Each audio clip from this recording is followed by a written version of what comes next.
जय हिंद दोस्तों, नमस्कार। आप सभी का बहुत बहुत स्वागत है एक और वीडियो में। मैं हूं गौरव, मेरे साथ है डीसी। आप देख रहे हैं दोस्तों जीएस रिएक्शन। जय हिंद भाई लोग। अच्छा जी, दोस्तों वेनेजुएला वाला मुद्दा जो है आप सबके सामने है। 3 घंटे में सारा मामला जो है वो पलट गया। और देखो, कुछ देशों की तरफ से बयान तो सामने आया है। अब हमने क्या बयान दिया वो भी आपको पता है दोस्तों। कह सकते हैं बैलेंस तरीके से यहाँ पे अमेरिका को कंडेम नहीं करा गया है कि जो अमेरिका ने किया वो सही किया, गलत किया, ऐसा करना चाहिए था, हम्म। नहीं करना चाहिए था, इसके ऊपर कोई बयान नहीं दिया गया। लेकिन हाँ, अमेरिका की तरफ से डोनाल्ड सॉरी ट्रम्प ताऊ ने जो है वो जरूर बयान दे दिया एक बार फिर से। मुझे खुश कर मैं रहा है। खुश नहीं हूँ जिस तरीके से जो है आसिम मुनीर मुझे खुश करता है उस तरीके से। मतलब आसिम मुनीर कैसे खुश करता है दोस्तों, आपको पता ही है। जाति हम्म। तौर पे और जिस्मानी ताल्लुकात बना के, ठीक है। तो अब उस तरीके से तो भाई हम तो एंटरटेन नहीं कर सकते ना, वो खूबी हमारे इधर के नहीं। लोगों में तो है नहीं। वो तो सिर्फ हम्म। पाकिस्तानियों में है। तो वो तो होने से रहा। लेकिन खैर, पहले इसके ऊपर में चलते हैं। आज का क्लिप जो है वो हिलाली आज हमारे पास है। मतलब हमारे पास नहीं, हिलाली आज का, हिलाली का क्लिप है आज का हमारा। और हिलाली जो है वो इस पूरे टॉपिक पे क्या कर रहा है पहले वो सुनते हैं। एक और क्लिप है, 2 क्लिप हमारे पास है। आखिरी वाला जो क्लिप दोस्तों है वो बड़ा मजेदार है, वो थोड़ा फनी है तो इसलिए मैंने उसको आखिरी में रखा है हंसने के लिए। तो पहले जरा हिलाली को सुन लेते हैं, फिर आखिरी वाले हम्म। पे चलेंगे, ठीक है। चलो। हाँ, बाकी जो नोबेल पीस प्राइज देना था ट्रम्प ताऊ को, अब पता नहीं क्या करेंगे मतलब पाकिस्तानी उसका, आसिम मुनीर और शहबाज शरीफ। नहीं, इन कसको। लोगों ने तो पलटी मार दिया सर। जिनपिंग को दिलवाएंगे अब ये। चलो। अच्छा हाँ, सॉरी सॉरी, वो तो जिनपिंग ने अब जंग बंद करवाया था ना। हाँ। जिनपिंग को दिलवाएंगे। चलिए, आइए पहले क्लिप पे चलते हैं दोस्तों। वीडियो को प्लीज लाइक कीजिए, लाइक करना भूलना नहीं है आपको, बहुत बार भूल जाते हैं आप लोग। लाइक कर दीजिए, चैनल पर नए चैनल को सब्सक्राइब कर दीजिए। बहुत लोग देख रहे हैं लेकिन सब्सक्राइब नहीं कर रहे हैं। वो कहते हैं कि तुम लोग बकवास करते हो, तुम सब्सक्राइब नहीं करेंगे, बस देख के छोड़ देंगे। यार बकवास करने के लिए तो बनाया है हमने चैनल यार, मतलब क्या। चलो। अमेरिका की जानिब से एक खुद मुख्तार मुल्क वेनेजुएला के सदर निकोलस मादुरो को गिरफ्तार किया गया और वो भी एक बराह रास्त फौजी कार्रवाई के जरिए किया गया। एक ऐसा कदम है जिसे बाज हल्के जमहूरियत की फतह कह रहे हैं, खासतौर से वो हल्के जो वेनेजुएलियन गवर्नमेंट को इलेजिटिमेट मानते हैं। और बाज इसे खुली रजीम चेंज कह रहे हैं। आलमी कवानीन की पामाली और ताकत का बेलगाम इस्तेमाल इसे कहा जा रहा है। अब इसमें ज़ाहिर जो सवाल है वो ये है कि क्या दुनिया की ताकत में कानून से ज़्यादा हम देख रहे हैं कि वो बालातर हो चुकी है। और फिर अमेरिकी सदर डोनाल्ड ट्रंप के मुताबिक अमेरिका ने वेनेजुएला में एक लार्ज स्ट्राइक के बाद सदर मादुरो को गिरफ्तार करके मुल्क से बाहर मुंतकिल कर दिया। खिलाफ वर्जी तो है, लेकिन जिनकी जिम्मेदारी है वो क्या कर रहे हैं। मिसाल के तौर पे यूनाइटेड नेशंस से कोई जवाब आया है, कोई सवाल उभरा है। सिक्योरिटी काउंसिल ने क्या कहा है, इंटरनेशनल कोर्ट ऑफ जस्टिस ने कोई बात की है, इंटरनेशनल क्रिमिनल कोर्ट ने कोई बात की है। फिर ये है कि जो अहम ममालिक हैं आपके, चीन हो गया, रूस हो गया, इधर से यूरोप हो गया, इनमें से कहां से आवाज आई है। और कुछ नहीं तो ये बता दीजिए कि साउथ अमेरिका, लैटिन अमेरिका में जो ये एक छोटा सा मुल्क है वेनेजुएला, इसके आसपास जो मुल्क हैं वो तो अपनी हिफाजत में लग गए हैं। सही बात है। सवाए कोलंबिया के, जो कि हमसाया है वेनेजुएला का, उसने कहा जी हमारी फौजें तैयार हैं अगर वेनेजुएला ने अमेरिका का मुकाबला करना है। तो ये कहना कि जी इंसानी हकूक की, ओ इंसान को ही उठा लिया आपने, हकूक की क्या बात कर रहे हैं। सही बात है। देखें, ये एक अजीब इत्तेफाक है कि जिस तरह का गजा में अभी अमन नहीं आया, उसी तरह का अमन आ गया है वेनेजुएला में। अच्छा हिलाली साहब, ये जो इल्ज़ामात लगाए गए मादुरो के ऊपर ड्रग कार्टेल्स के, जिसका बाय द वे अभी तक कोई सबूत मिला नहीं है, फिर नार्को टेररिज्म के इल्ज़ामात। अच्छा, किसी मुल्क में अगर ये सब हो रहा है और वहाँ पे ये इल्ज़ामात लग रहे हैं उस मुल्क के सरबराह के ऊपर, तो क्या सोल्यूशन ये होता है कि एक दूसरा मुल्क घुसे उस मुल्क के अंदर, उसके सरबराह को उठाए, उसकी वाइफ को उठाए और फिर कहते जी हम रूल करेंगे क्योंकि यहाँ पे बदनज़मी बहुत ज़्यादा है, यहाँ पे इलीगल काम हो रहे हैं। या फिर इसका तरीका ये होना चाहिए था कि भाई आप लॉ के थ्रू काम करते, आप लीगली देखते चीज़ों को और आप उसके ऊपर केसेस करते, या वहाँ पे इंटरनली इस चीज़ को मुतहर्रिक किया जाता, तहरीक होती। देखिए, ये ट्रंप जो है, इसने तो जैसे सबको पता है नेतन्याहू को सपोर्ट किया, जिसका अरेस्ट वारंट भी निकला हुआ है। और ट्रंप ने उसको मदद किया है और उसको प्रोटेक्ट किया है, और आज भी शायद उधर ही बैठा हुआ है उसके साथ जी। तो Trump is a man who is protecting a war criminal. Yes. तो इसका माने वो एक किस्म का अकम्प्लिस है, उसको भी अरेस्ट होना चाहिए। बिल्कुल। वांटेड क्रिमिनल को आप पनाह दे रहे हैं। देखिए, अगर आपके मुल्क से ड्रग्स आ रहा है दूसरे मुल्क को, where is the statute, where is the law? क्या ये चार्टर ऑफ द यूएन में है?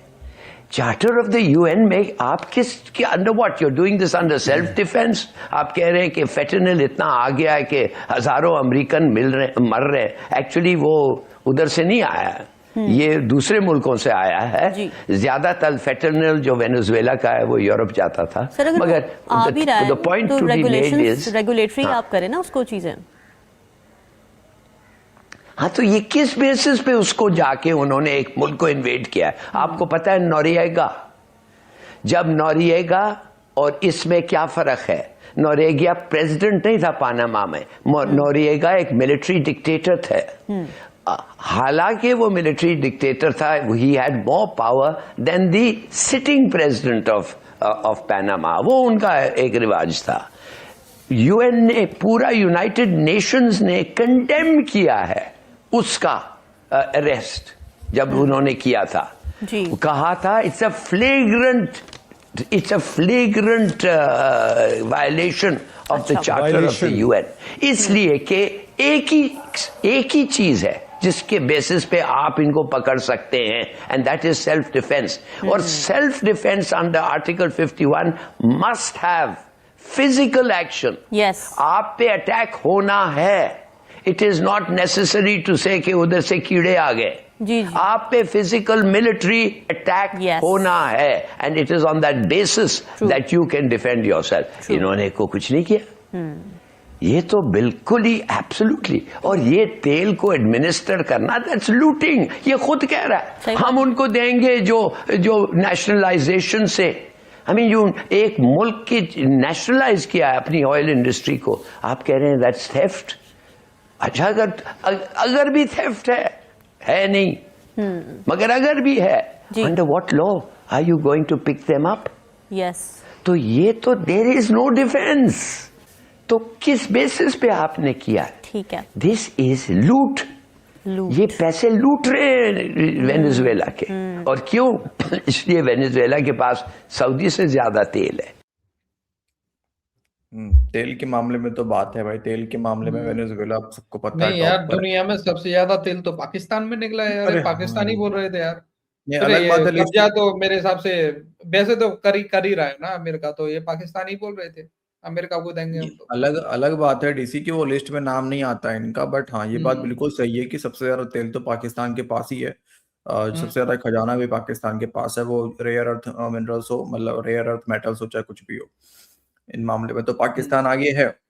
अच्छा, एक बात यहाँ पे अब देखो, यहाँ पे ये भी है कि इंडिया पे इसका क्या, इंडिया के लिए वैसे देखा जाए तो बहुत लोग जो बात कह रहे हैं वो ये कि इंडिया के लिए कोई इसमें नुकसान नहीं है, इसीलिए इंडिया इसमें बड़ा ही बैलेंस सा बयान इंडिया ने दिया है। क्योंकि एक तो ऐसे ही 2020 से पहले इंडिया ठीक ठाक, मतलब 4 लाख बैरल जो है वो पर डे का इंडिया जो है वेनेजुएला से तेल इंपोर्ट करता था। लेकिन जब सैंक्शन लगा वेनेजुएला पे, उसके बाद मतलब मामूली सा 0.6% ही इंडिया लेता है ना। अभी 25,000 या 28,000 बैरल पर डे इंडिया ले रहा होता है, तो वो काफी कम है, मतलब ना के बराबर ही है। लेकिन अब फायदा ये हो जाएगा, ये भी मैंने पढ़ा कि ओएनजीसी यानी कि ओएनजीसी का जो विदेश लिमिटेड है OVL, उसका जो है $1 बिलियन जो है वो सैंक्शन लगने के बाद वहां फंसा भी हुआ है। ठीक है, तो ये भी है कि अगर मतलब अमेरिका अगर इसके ऊपर अब अगर वो करता है, क्योंकि ऑयल पे तो कब्जा अमेरिका करेगा ही, तो तेल भी बेचेगा ऑब्वियसली, निकालेगा तो वो भी शायद जो है इंडिया का रिकवर हो जाए वो $1 बिलियन, और मे बी एक और अपॉर्चुनिटी खुल जाएगा कि फिर से वेनेजुएला से इंडिया जो है वो तेल खरीद पाएगा। चीन का जहां तक बात है, वेनेजुएला का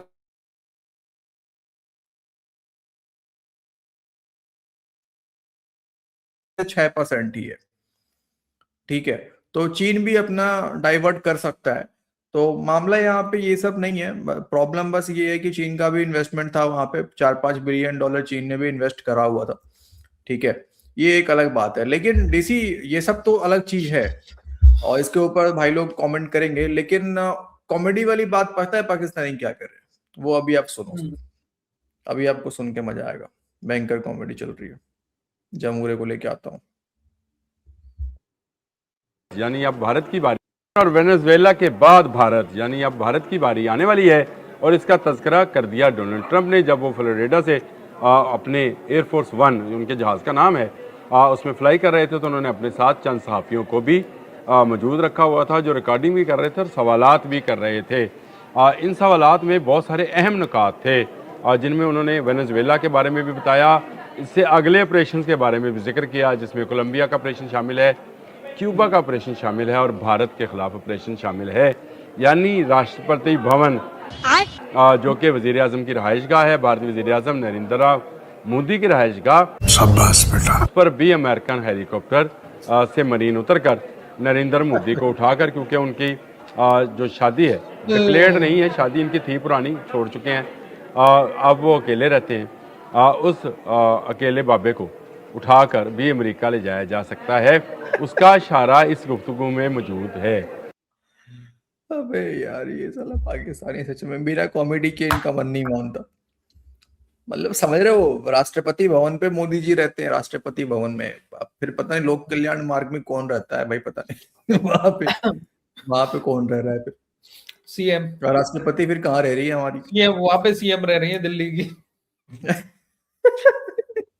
अजीब है यार। मतलब सोचो, इनकी सोच देखो, ये मेन स्ट्रीम में बैठ के जो है ये जमूरा कह रहा है कि अब मरीन से, हेलीकॉप्टर से आएंगे अमेरिकन, हेलीकॉप्टर से, वो भी प्राइम मिनिस्टर मोदी को उठा के लेके जाएंगे। वाह, हेलीकॉप्टर से आएंगे भाई। खतरनाक लोग है यार, मतलब सच में इनका बिना कॉमेडी के पता नहीं इनका दिन कैसे अच्छा, निकलेगा। एक पाकिस्तानी एंकर है किरण नाज, उसका भी मैं वीडियो देख रहा था, तो वो बोलती है कि देखा आप लोगों ने, इसीलिए आपको बोलते हैं कि पाकिस्तानी आर्मी की थोड़ी सी इज्जत करो। है कैसे? इसीलिए बोलते हैं पाकिस्तानी आर्मी की इज्जत करो, नहीं इंडियन आर्मी आएगी किसी दिन तुम्हारे मुन्नू को उठा के ले जाएगी।